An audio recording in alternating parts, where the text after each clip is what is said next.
Hello and welcome. This is the oracle reading for the Aries total solar eclipse that happened on the 8th of April 2024. That was on Monday, the moon's day. I'm recording this on Wednesday, the 10th. Yep, Mercury's day. Mercury's in Aries and Mercury is retrograde. And all these oracle cards I pulled before I started the transit, right? So, but I've done a collective reading, I've done an all 12 sign series, and I really was following my instincts of when to record this oracle reading. I nearly did it on the day of the eclipse, but it just didn't feel right. Yesterday, Mars's day, I thought would be a good day, but my intuition, there was a lot of resistance there to coming and sitting down on the table to do it. And the reason why I'm mentioning this is because this eclipse is all about our instinctive, intuitive understanding of our autonomous decisions in, not planning or overthinking. The High Priestess turned out for nearly every sign in the all 12 signs reading. And this is because the moon was covering the sun, and this was rebooting our instinctive connection to our soul's frequency and our soul's purpose. Chiron was exactly conjunct this sun and the moon, not only by degree, but by minute. And I really wanted to absorb the energy of the eclipse before coming here and sort of bringing it all together and summing it up, that we're entering a new alignment back into ourselves, back into our authenticity and our sovereignty. Hello and welcome. My name's Chloe. I work with card divination, astrology, and as you just heard, I channel multi-dimensional energies through my body. That was some vocal light language you see with my hands. This is a form of physical light language, and all of this is to bring in attunement, healing, and activation codes. And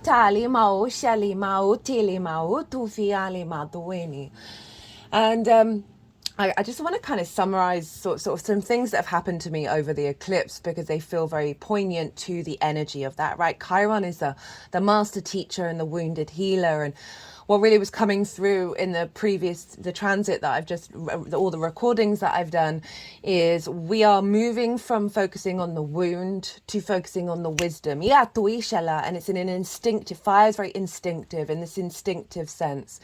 And I went away this weekend. I went to go and have a rave. I haven't raved in about a year and a half. And it always used to be my Holy Communion, right? Vibrational frequencies, realignment. And I got the coach down with a friend because I was traveling to a different city. We're very straightforward and upfront with each other. We're very authentically ourselves with one another. And we spent the coach talking.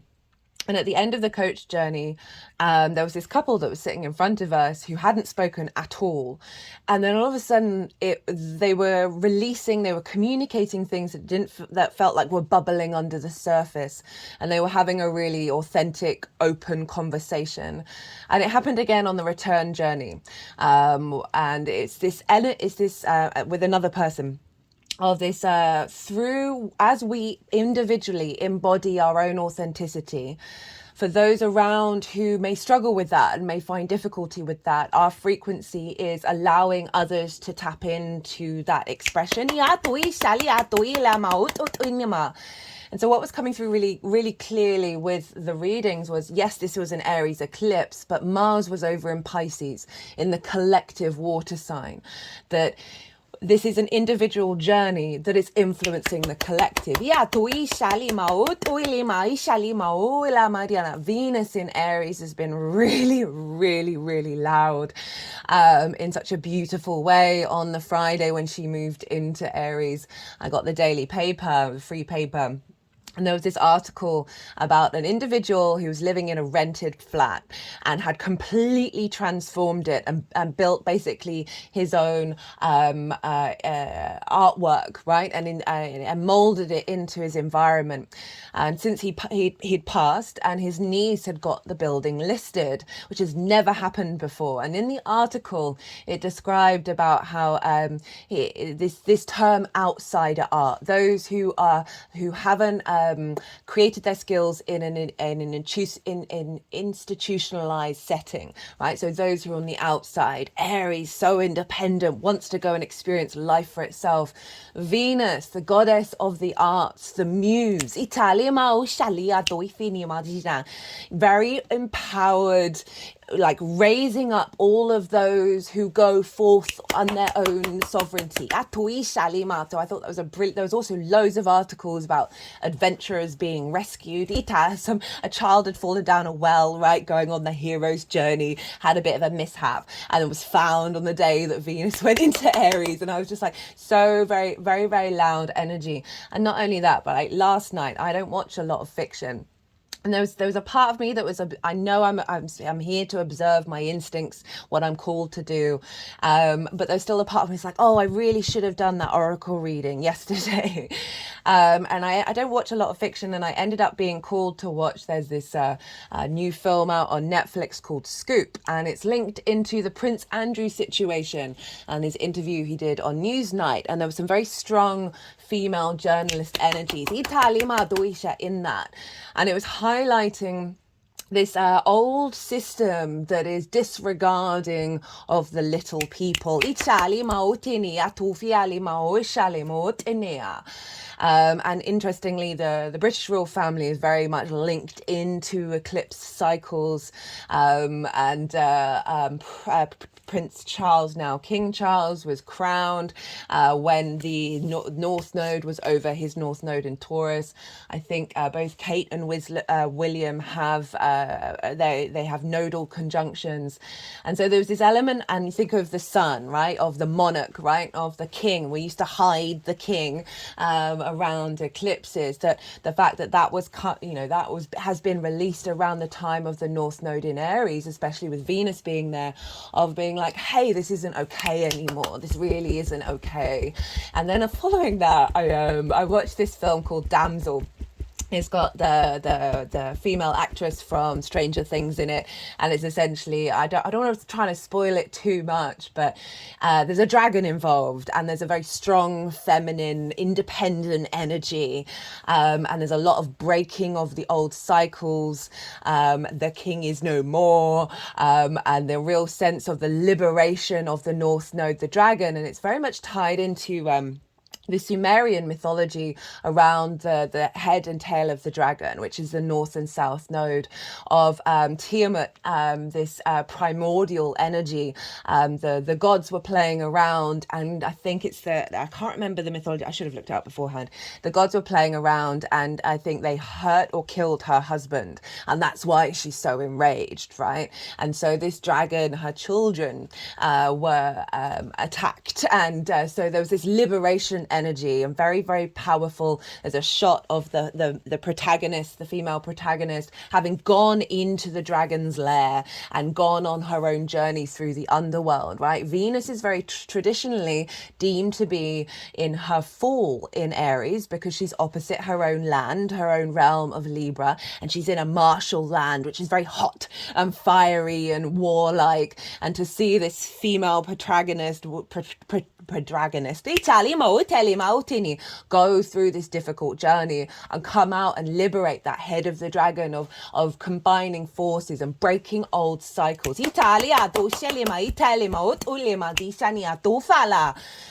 this is very much what this eclipse is, rebooting us back into alignment, where we're instinctively with Mars in Pisces of our intuition of moving through the world through our motivational actions to not repeat the cycles. Not only that, but CERN was rebooted on the day of the eclipse, and Peter Higgs from the God particle died. We are entering a new cycle around time and space.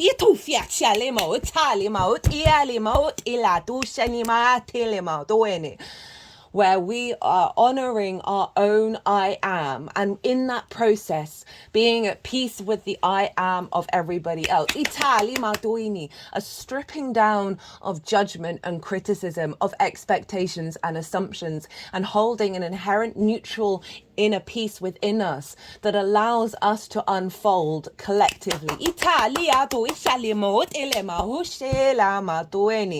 We've gone through some seriously deep shadow work. The courage and the strength of Aries, of the embodiment of self. Ichali is being activated, but it's through love, right? These oracle cards, I will get to them. There's a lot to say.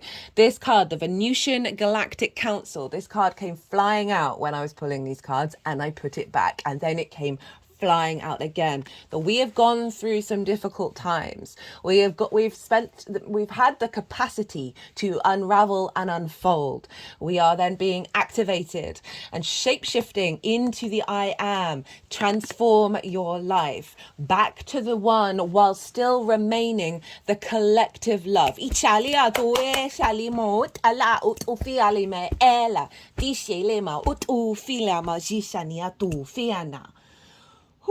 Of all the readings that I've done so far on this channel, in the all 12 signs, there's usually at least one card that will pop up for most of the signs. This one was very different. There were quite a lot of collective cards showing up, of that we are, even though it's our own individual journey, we are moving as a collective. We are unfolding this is a setup to what's going to happen over the next couple of years, where we are really going to be integrating the magic into our 3D reality.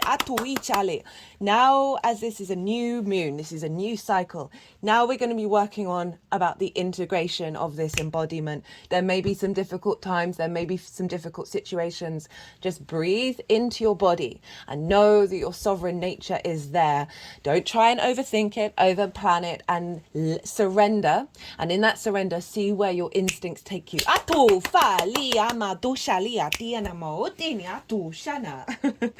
Energies are being quite rampant. Right, let's get on and read these oracle cards. I feel called to read the crone card first. So this is kind of like what we've been integrating, or what's come through, and where we're headed. This is from the World Unknown Archetypes deck by Kim Krans. Love her books, love her visuals, fantastic channeler. The crone, the witch, the old woman, the sage. The crone has seen it all. Nothing frightens or surprises her. She is the final manifestation of the feminine trifecta of maiden, mother, crone. In her long life, she's witnessed endless cycles of death, sex, failure, rebirth, conflict, and regeneration, giving her the ability to rise above the world of duality. She laughs at notions of good or bad, right or wrong, as she has seen the earth churning, smouldering, taking life and giving life. The crone energy accepts everything in, devouring beauty and suffering with the same mouth, using their energy to reveal hidden secrets and knowledge. Her energy resides in all of us. Though it is feared by most for its power and unconventional relationship with death and the macabre, awakening the crone is dangerously rich and unapologetically magic. When light, magic, clairvoyant, psychic, intuitive, wise. The crone is the master of letting go and residing in what is. She rejects nothing. The crone is often seen with the crow, smoke, night, and the moon.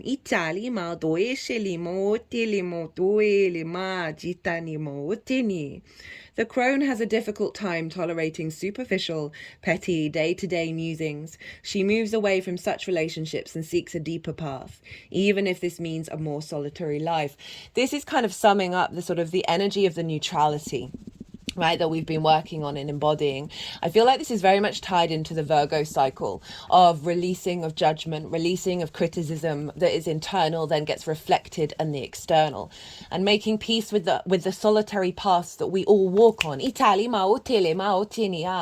This North Node, South Node axis is aligning us to, as I say, to be the individual in the collective, in the social dynamic, to not allow our feathers to be ruffled so very easily. The Four of Pentacles is a very, very powerful card. I had a strong channeling energy with that. I see the Four of Pentacles as our internal energy not being distorted by the external, which allows us to move through the world and manifest without those distortions. There's a sense of tapping, because of the sort of the lack of distortion, we are tapping back into the innate soul energy, and that is love. And right, being able to be neutral, that unconditional love of source, and allow yourself to do you, to be you, without clouding and entangling. This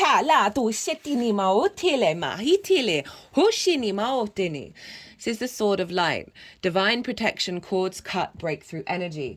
And occasionally I'll watch other tarot readers in regards to specific transits. And I watched, I might link it actually, an intuitive tarot reader who's doing a reading on the eclipse. And I always like to watch them after I've done my readings, you know, just sort of to see if there's a common thread. And this card showed up in her reading. This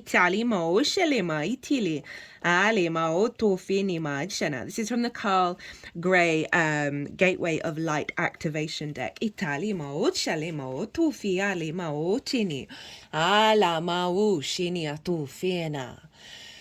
Divine protection, cords cut, breakthrough energy. The sword of light is the main energetic tool of Archangel Michael, the Prince of Heaven. His name means he who is like God. And he is considered Source's right-hand man. He is the archangel who is chosen to guide and protect all light workers. Anyone who is feeling called to make a difference on this planet can be guided and supported by him. The sword of light has been pictured as both a spear of light and a lightning bolt. You know, Mars rules the Tower card. I also think Uranus does as well. They're different levels of each other. And there's a lightning strike of taking down the superfluous, the superficial, right? The Tower knocks down the top, keeps the foundation all strong.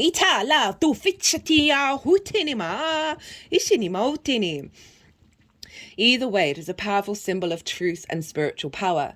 Even though it is carried by Michael, it can be invoked by all of those workings in the light to help them move beyond blockages and limitations and to sever cords of fear.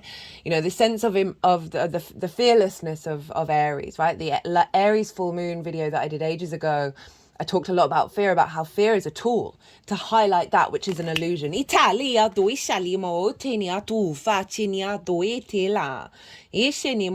of Arc invoked it when she was going into battle. When this card comes to you, know that it is a confirmation that you're walking the path of light and responding to pre-incarnation soul contracts to make a difference on this planet. It is also a sign that you have the opportunity to sever connections to fear and limitations. Energetic cords bind us to situations, loved ones, and even the past. But you are in transition now and detaching from unnecessary connections, dramas, and fears. That's the entanglement, the moving away from the superficiality. Know that there will be a great severing at this time, and you might feel isolated for a moment as you will be reconfiguring your circle of trust and moving into a life that is in greater alignment with your highest good. Know that the cords that bind you to loved ones and soul family will remain intact. It's only the lower vibrational connections that are being severed. Expect breakthroughs and doors of opportunity opening for you. If you feel strongly connected to Archangel Michael, know that his energy is with you now. So in terms of the relationship dynamics, right, Libra is often very much linked into relationships. There's going to be a lot of recalibration of our dynamics with others as we are recalibrating into our soul's energy. This can see a raising up of relationships that you already have within you, right? The more that we release the judgment and the criticism internally, externally, the less clutter that we have. We're clearing up a lot of energetic clutter. This swords are sort of cutting it away and allowing more space space, right? You know, the more we free that space up, the more you are allowing others to match you at your frequency. It may see some relationships fall away, but just know that that is part of your journey. And it's not through rejection or separation. It is a simple understanding of the allowing people to walk their own path. And not trying to hold on, right? And not have this sort of death grip over our understanding of things. I've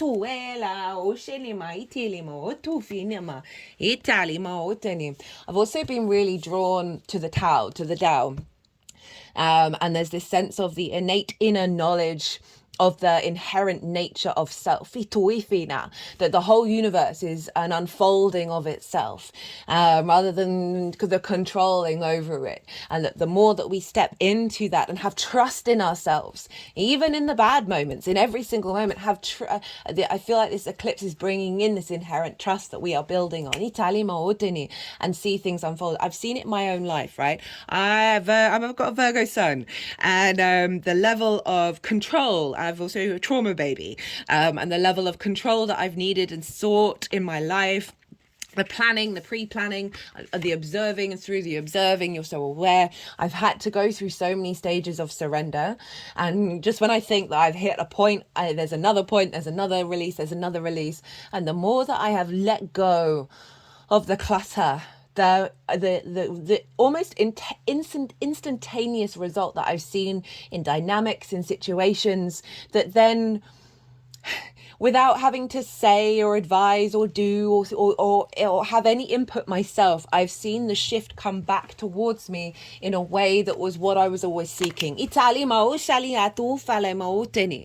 have the mountain here. Now, Ceres, the asteroid, is squaring this eclipse in the sign of Capricorn. Capricorn is obviously the mountain goat, that collective earth sign. Ceres represents the harvest, abundance, nurturing, and nourishment. We've been receiving a deep grounding nourishment from the mother, from the earth, as we go out on our individual journeys.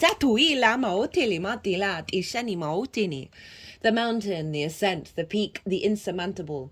The mountain stands eternally in our awareness, calling us towards its peak. It stirs up stoic and regal feelings, reminding of us of the long line of spirits, sages, sadhus, and gods that made their humble thrones within its snowy peaks. Beware, though, as the mountain can affect us in two ways. It can inspire and enliven us to rise to new heights and peak experiences, yet it also can create isolation, competitiveness, and an inflated sense of self. Standing upon its heights can activate the purest and the perfectionist in us, creating separation from those we deem to be below. No matter how high you ascend, remember that it is within the core of the mountain that the gems, minerals, and jewels reside. If you think it's all about going up, you're following the fool's path and missing the miner's magic. Grounded in the eternal, steadfast, uplifting, you are the central mountain, and the central mountain is everywhere. And again, this is about the hierarchy systems, right? That's highlighting that we the holy so that was it. I was being called to the Tao and called to the and the reflection of Confucianism, and how that is a sort of moral framework, like the Stoics, a moral framework that it adds on this level of moral piety and purity, which inherently brings about hierarchical systems. Whereas the Tao and the sort of more the Zen Buddhism side of it, this is the unfolding, the acceptance of all that is, and the trust and the faith that things will just be as they are and unfold as they are, and making peace with that. And that can be really difficult when we see so many difficult things going on in the world, so much war, so much pain. It's all bubbling to the surface, and as empaths, as very emotionally intuitive beings that we are, whether we're conscious of it or not, right? You see it in those who think that they're not, but you know, OCD comes out in that way. That the more that we make peace with this, rather than fight it, rather than fight it and see it as a conflict, as a battle. This is a new reorientation of the warrior within. The more that we're creating that conflict, we're feeding into the fear. It's not about not doing anything, right? It's not about just sitting and being. It is about not fighting your own nature, and then observing and seeing what the instincts are telling you to do, your compulsions, your energies, from that space of I'm at peace with myself, and then seeing how that unfolds. And is, as I said, it's not about not doing anything. It's about the way that we do.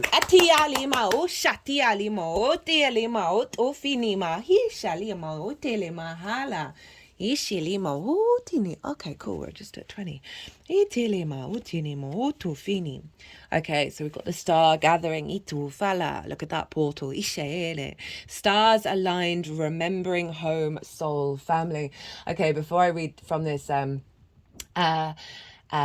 person that I live with, we did some tarot, and they were using a deck that had a card that I'd accidentally sort of messed up. And they took it out of the deck and then put it on this altar that we have, and it was about remembering home, returning home, and it is the home within yourself. The more that we feel safe within our being, regardless of what's going on, the more our energy radiates and transforms our environment. It's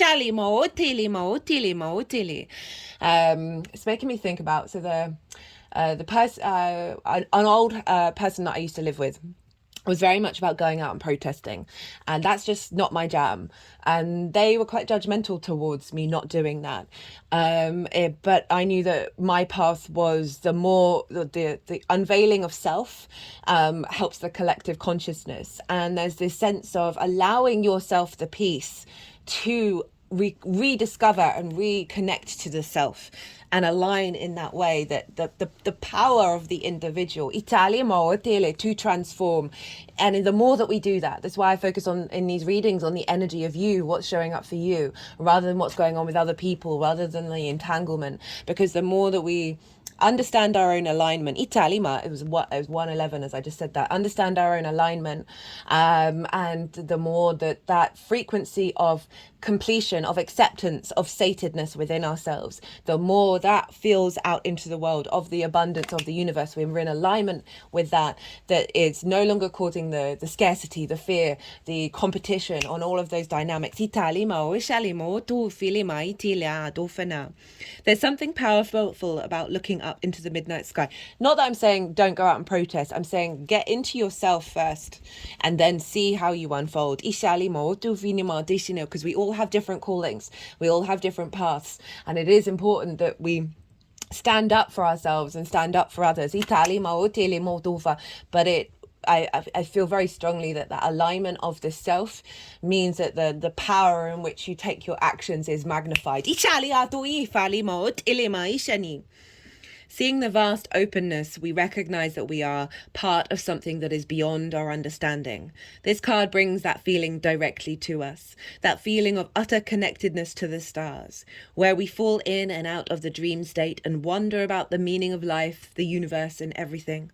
Star Gathering is a powerful card. It is the energy of home. Before we joined the cycle of life as a human being, we were part of the cosmos, and that feeling of being connected to the stars is a memory of what we were before. This card reminds us that we have the star power and the star potential, but we are not the only star in the world. For when we switch on our light, we attract more star energy and even our own star family. Sort of summing up what I just said, actually. The stars have aligned. You have found the lost pieces of yourself.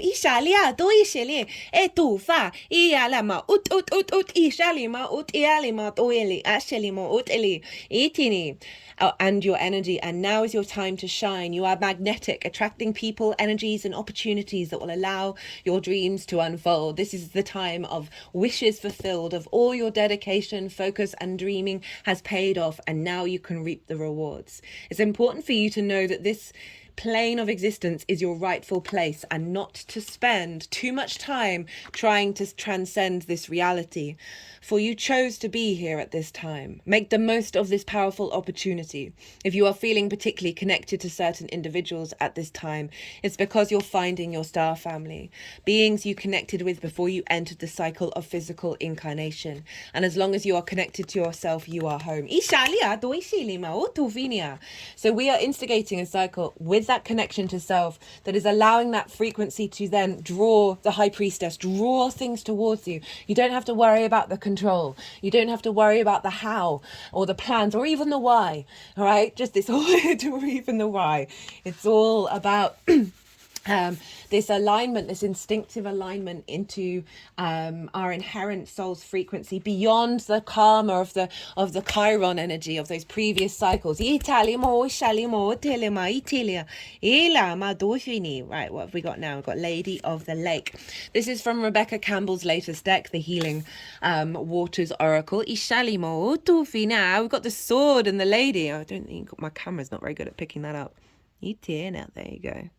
This is very much I don't want to spoil it, but of that film, it's not the best film in the world, don't get me wrong. I get very distracted watching fiction. I can lose interest very quickly, but it was very compelling in its archetypal energy, but I'll just say that the ending is very much linked into Saturn and Mars being in Pisces, the sign of the ocean.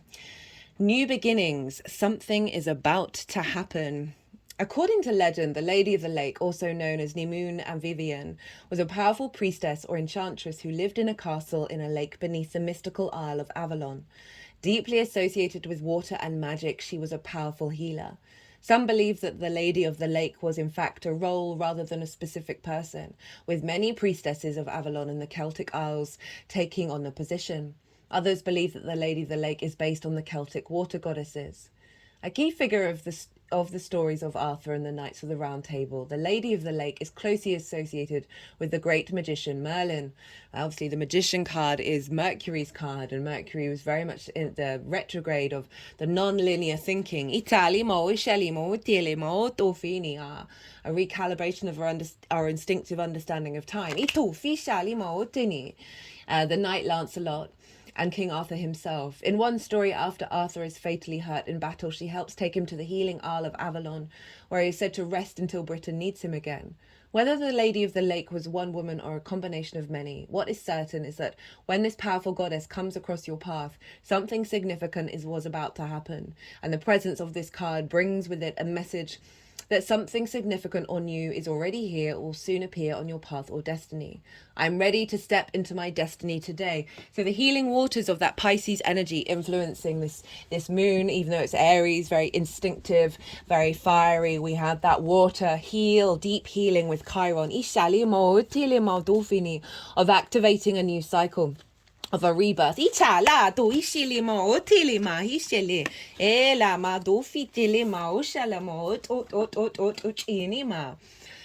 we've got the shapeshifter, which I think is hilarious for an eclipse as we shapeshift into our new understanding. The trickster, the elusive, the formless. The shapeshifter has the love of theatre, games, and trickery. His energy appears as one thing, only to reveal a more complex story below the surface. The shapeshifter is within all of us to some degree. It is the side of ourselves that is slippery, non-committal, and experimental, and longs to dismiss the rules. We need its energy to adapt to the ever-changing landscape of our existence.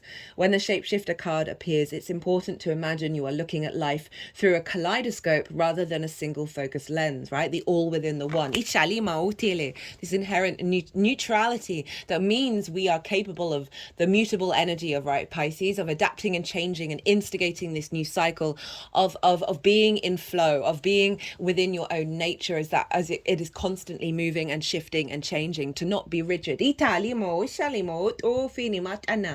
shapeshifter card appears, it's important to imagine you are looking, oh right, just read that, at any moment, the scene may shift, revealing a more enchanting vision than you imagined. Itali mo shali. I told you the magic's getting louder and louder. Be wary, though, as the allure of the kaleidoscope can leave you exhausted with the yearning for solid ground.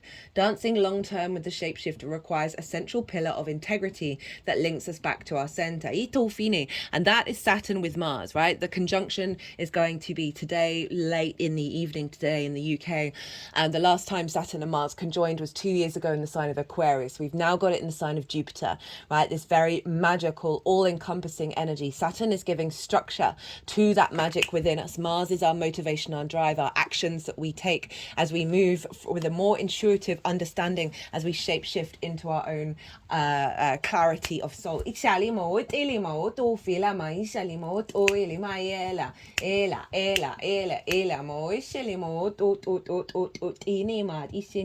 The ultimate shapeshifter works undercover in service of the greater good. The diminished shapeshifter becomes a people pleaser, right? That South Node in Libra is moving us away from that. And this Venus being in Aries is giving us the confidence and charm to be ourselves without fear. And that is imprinted into that eclipse.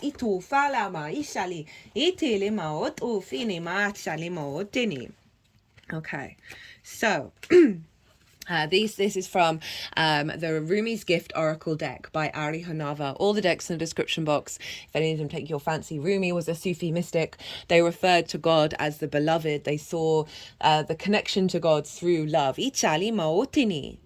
I was already born with a good sense of humour, but love has taught me to laugh in a different way. Now, like dawn, eager to embrace darkness, I laugh like a shell about to reveal its pearl. If you break me, I laugh. Laughing in triumph is the habit of the uncooked, right? The uncooked is this phrase for those who have not gone on the observation of self, right? The awareness. Laughing in triumph is the habit of the uncooked. Like gold turning red while being cooked in the fire of love, I laugh. If I have the sour face of ominous clouds, I am lightning right before the storm. Bursting into laughter. I am a flower. I don't envy the tall cypress. I blossom, I look up and I laugh. How can an astronomer believe that Muhammad cut the moon in half? Let us laugh at ourselves and our beliefs, at the sun and the moon. If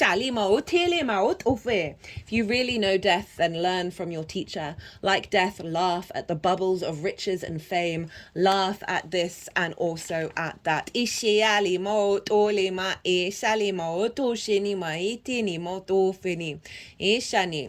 So this is a real sense of releasing old patterns, releasing hierarchy, releasing structures of ideas of what we prefer, this sort of moral purity. This is laughing at that. And it's not saying like, don't figure out your own integrity and what's right for you, but it's a stepping away from that judgment. It's a stepping away from the assumptions, the expectations, the priorities. And the more that you allow yourself to do that, the more that your understanding of what those mean to you will strengthen within you, but it's got nothing to do with anybody else. This is reminding me of the phrase, don't throw the baby out with the bathwater. We're so easily to dismiss. This is also reminding, I talked a lot about the Libra South Node of we are moving away from council culture, because that denies any sense of redemption, of our ability to change, our ability to adapt. It's a separation, it's an isolation, it's a rejection, it's an abandonment. It's not cool. I'm just going to read a little bit of what she writes about being uncooked, getting cooked and burning. In the midst of being cooked, we develop understanding, become compassionate and begin to take our true shape. Right, the shapeshifter, we are unfolding. Then we burn, and with the light of our fire, we guide others through the same journey. In this poem, Rumi points to how a lover is shaped when tossed into the fire of love. Through its alchemy, the lover realizes that the fire transforms suffering into the joy of laughter. That is the seeing the wisdom over the wound, seeing the antidote rather than the venom. But being at peace with the venom, being at peace with the wound. Through its alchemy, the lover realizes that that the fire transforms suffering into the joy of laughter. With this perspective, she sees that the uncooked can only be happy and content in victory, while she is in love with every hardship along the path of transformation, and in that she laughs. Rather than avoiding difficulties, she joyfully welcomes them, as she knows she ultimately must burn and become fire itself. Inshallah or toini. Couldn't get anything more Aries if yeah, you really couldn't make it up. Okay, which is next? Itufala. Okay. Where's that book? Deep sea diving, way of the mystic, learning through experience. Actually, maotini depth. Atufa. I wanted to use this deck because obviously Mars and Saturn are all in Pisces, and that was influencing this eclipse. Itufinia. The mystic wants to have a direct experience with the sacred. The sacred is everywhere and within everything. So every moment is an invitation to deepen the connection within. The mystic learns through meaning with life, through experiencing things firsthand. That is Aries in its nutshell. It wants to experience through its own understanding, not being told what to do, ishali, or what to think. Italima, uteni.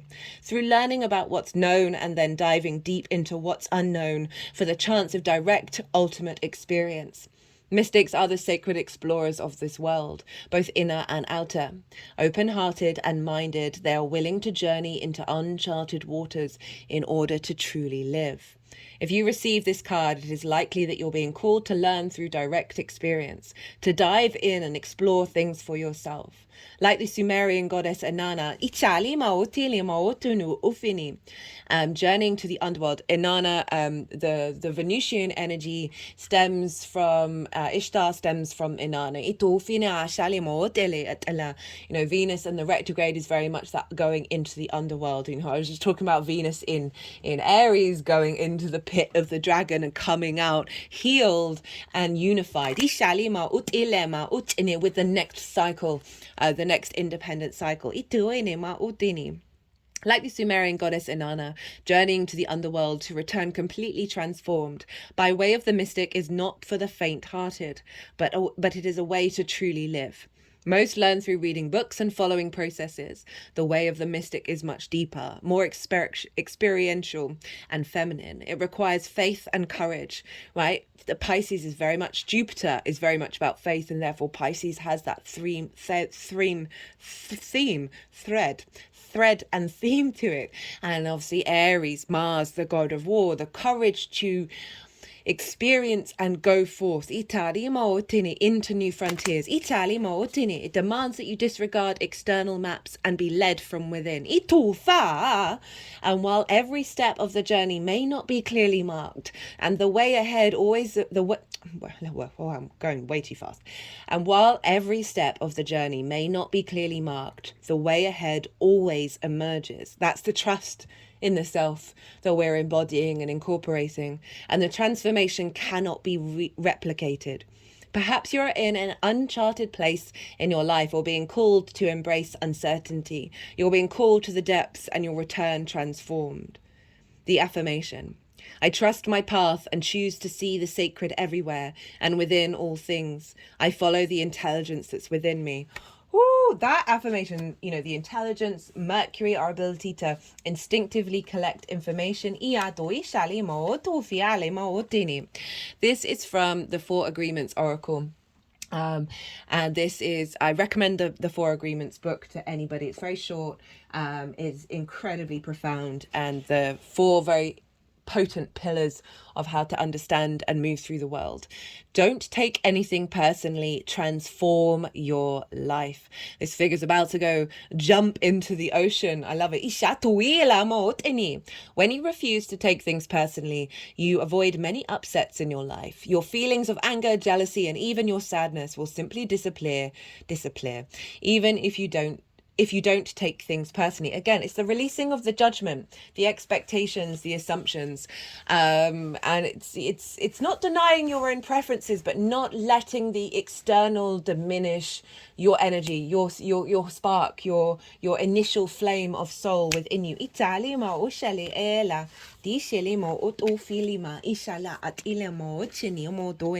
it's an incredibly it's a journey to go on to release those sense of taking things personally, because we have, you know, the scoreboard, the previous wounds, the tit for tat. You've done this, I've done that.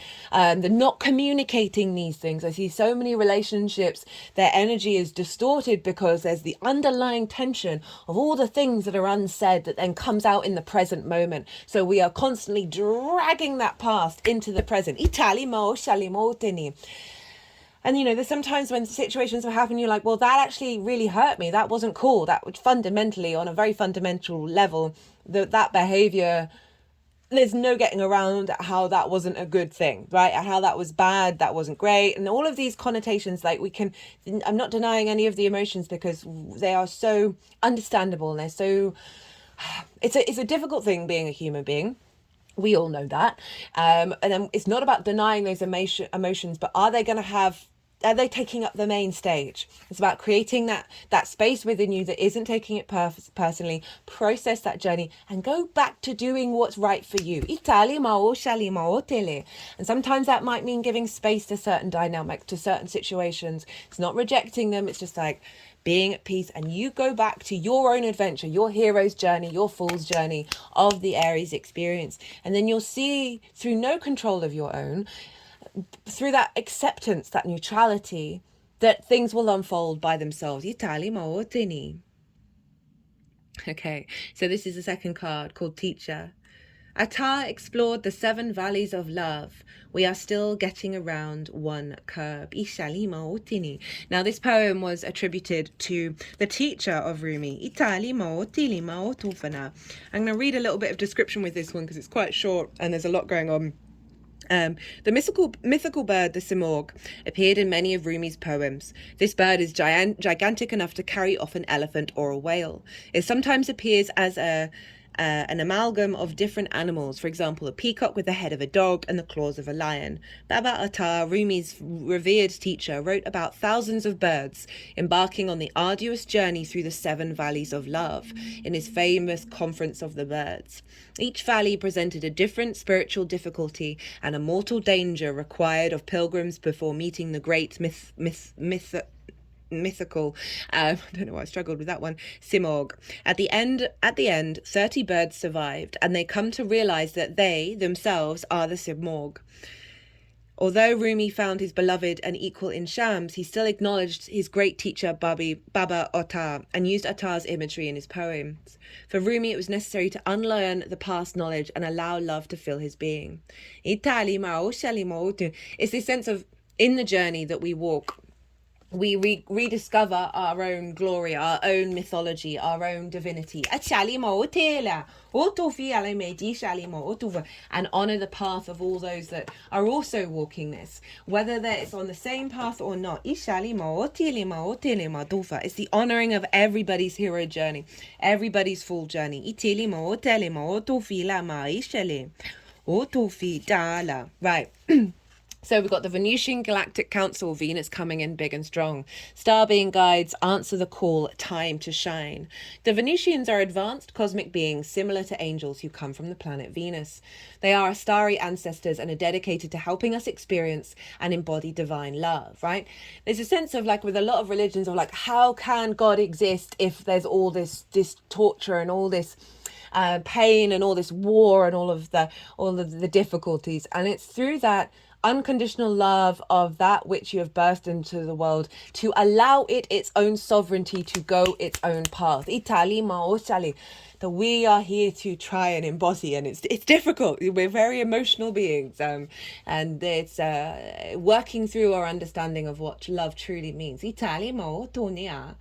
There are millions of them, and many of us will have them working with us as guides. If you feel drawn to this information or strongly connected to the stars or star people, there's a good chance that there are many extraterrestrial beings around you. At this time, many of whom will be connected to the Venusian Galactic Council. Governed by Lady Venus and Sanat Kumar, the Venusian Galactic Council is a divine board of directors who are responsible for recruiting light workers and leaders on Earth who have the potential to make a huge difference by following the call of their soul. When they come to us, it's an honor and an opportunity to be reminded of the connection that was active before we came into this incarnation. There is no set way of working with the Venusians. They will contact us in dreams or meditation, or to share information that will support us on our journey. They often send spiritual downloads in thought forms or understandings, dreams about flying or being in space are other ways in which they will come through to us. This is a call to action. You're being asked to step up and create the changes you want to see in the world. You have a reason for being here, and you have a potential to inspire, support, and heal your corner of the world. Don't let this information scare you or overwhelm you, for you are being prepared energetically to step into this role. The ideas you have been having recently are divine downloads, but you aren't being called to make dramatic changes to your life, simply to move forward step by step. The Venusian Galactic Council will reveal more information to support you. Be aware of downloads of information and spiritual signs, for they are confirmation that you're on the right path. I had someone message to me today. They made a very big decision in their life yesterday, and then they got a feedback from the universe, a repeat energy, and I feel like that's what's going to be showing up, those synchronicities, that very fluky, magical synchronistic energy of Pisces, that through our actions, right, that martial energy, we will see a feedback loop of the steps that we are taking, the path that we're on, being in alignment by those synchronicities, and releasing the how, right? That worry, the fear of where am I headed, what am I doing? Being in the present, that step by step. Okay,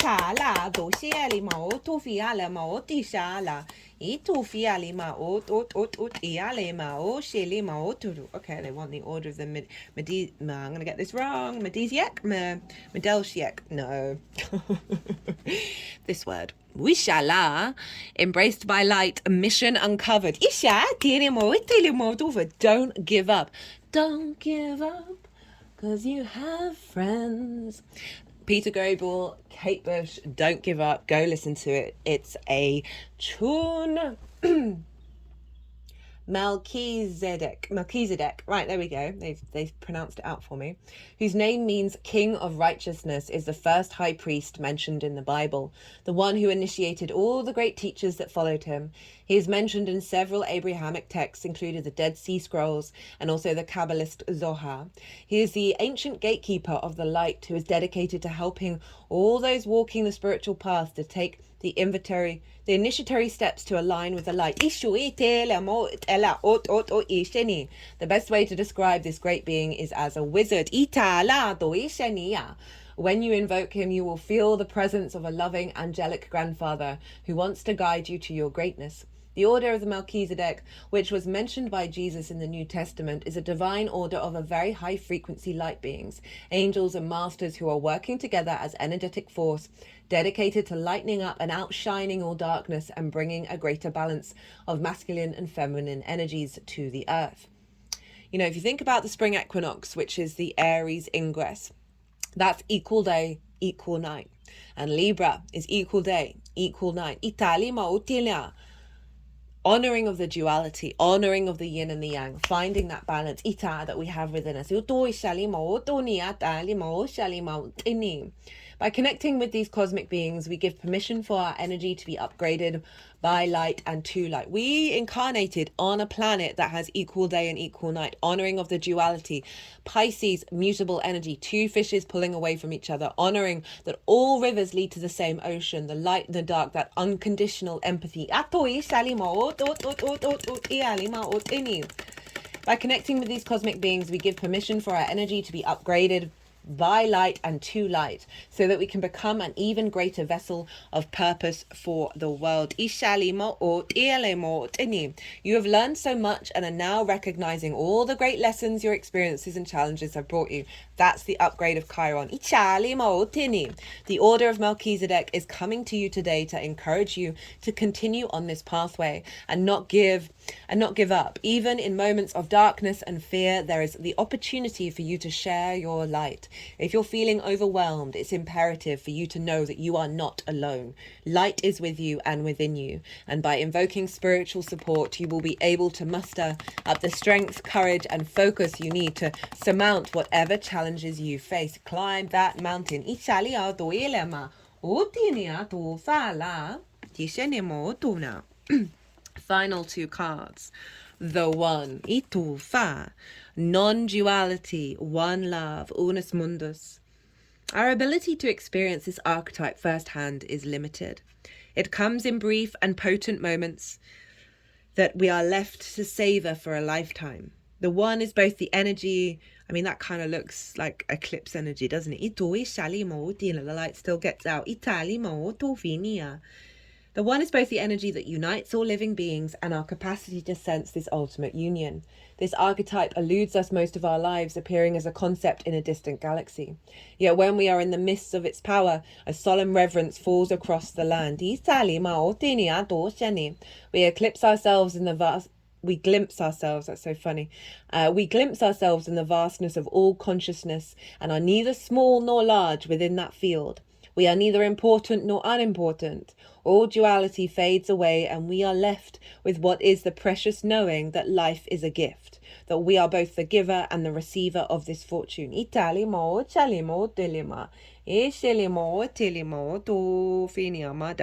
is said that Om is the primordial sound of the universe and that all other mantras are born from it. Simply imagining this possibility will activate the One. I've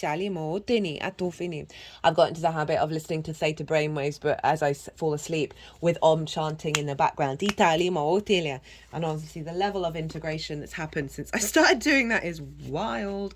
It was part of the path that I was already on, but it just helped influence it and activate it. You might want to try doing something similar. I'm sure you're all engaging in the frequencies. That's Pluto in Aquarius for you. Itali Maotini, Anima Mundi, the soul of the world, all that is. Anima Mundi epitomizes the principle accept all, reject none. These two cards are just summing up absolutely everything. That through this being at peace with the multitude, with the duality, we then come into this neutral state. Of love. Simply put, it is the living soul of the world in all its multifaceted, multidimensional layers, bonded together by loving cosmic forces. Diversity is celebrated, multiplicity is honored, and nothing is denied embrace. Constructs of separation dissipate into the wonderful mess of shared consciousness. Anima Mundi is the link between the literal and the imaginal, the rational and the mythic. It is the connective fiber that makes life meaningful. This card indicates an initiation on the level of the soul. The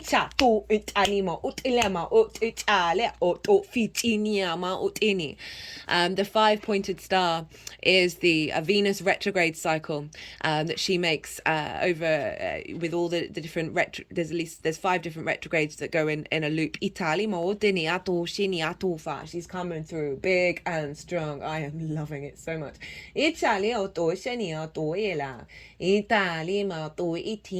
This card indicates an initiation on the level of the soul. Venus wants us to feel good in the 3D realm. There's no getting around that. You will awaken the unique light within and witness how this light contributes to the radiance of the entire universe. You will sense yourself as a critical note in the cosmic orchestra. Destiny is altered as you hear the enchanted melody of all living things. Italia doishala, itu fala ma o tieli ma o sheli ma diali ma o tili ma o tuvina. Well, it was an honor and a privilege to read for this eclipse and for you all. Beautiful energy coming through with that. Very empowering. And now we're on the journey of integrating. So much love to you all and for the journey that we are on. And I wish you safe travels. Be good to yourselves. Be good to those around you. And most importantly, be well until we meet again.